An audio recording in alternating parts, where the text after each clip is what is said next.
coding discussion has gone on too long, that why is it taking so long?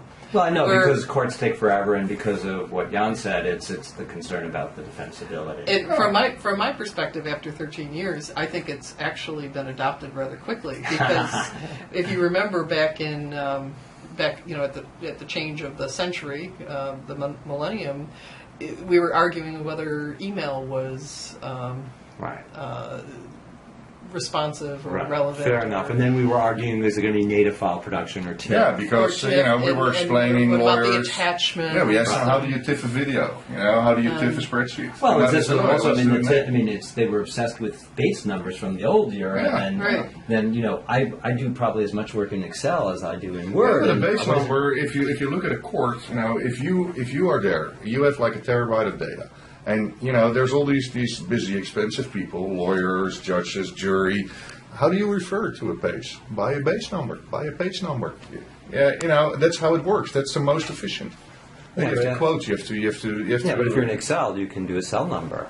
If you're in a database, there's a primary key, there's a unique record number. Well, then include it in the base number. Well, this may have to be the topic of the next video interview and discussion we do, because that's a deeper dive. Anything you want to leave with the audience as a thought for what to look out for more short term in 2013? Well, like I said, it's an absolute no-brainer that it is so incredibly cost-effective and so incredibly smart to buy or rent an in-house e-discovery system to or redeploy. Right, to control your data yourself, and then have everybody work on that data, because that's really where you have to start. We see the return of investment of our clients, and we've been saying this for 7-8 years now. It's one big case, and a lot of these clients have not one big case. No, they have 600 cases, of which at least 3 or 4 are big, or as they call nasty. And that's really a good start, because once you have built that expertise in your company, then you can take the next step in really solving e-discovery as a problem, and that's like defensible disposition, or risk analysis or legacy data cleanup. That's where the solution is. Right? Yeah, I'd say so. Focusing on the left side of the EDRM, it starts with information management, and that has the defensible disposition aspect to it. And using tools like the early case assessment tools with some sampling, you can get at those file shares that nobody owns, and they're like the Wild West or the SharePoint. But if you want to convince your manager or your boss to buy these systems, it's very hard, because if there's no problem, why do they want to spend any money? And that's why we've seen it's really the smart thing to do. If you want to really solve the e-discovery problem in your organization, is use e-discovery as a way to get these tools and this expertise in-house.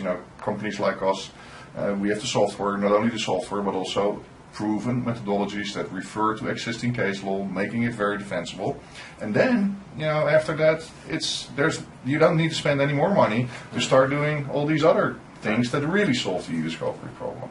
Right. Well, causing folks to see the light is sometimes a challenge, but I'm optimistic. Yeah, no, but if they have 600 lawsuits a year, you're going to save their money instantaneously.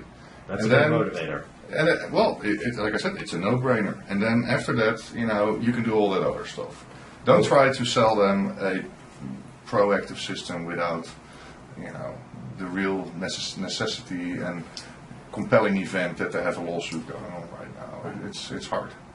Well, all good advice, a lot of words of wisdom and deep thought for the e-discovery professionals and others. So thank you very much, Mary Mack, Johannes Scholtes from ZyLAB. It's been great talking to you, and hope we have a chance to do this again in next year, 2014. And then we see where we are. Right, then we'll hold you to all your predictions. We'll be right. All right, I'm sure. Thanks again. Thank you. Thank you.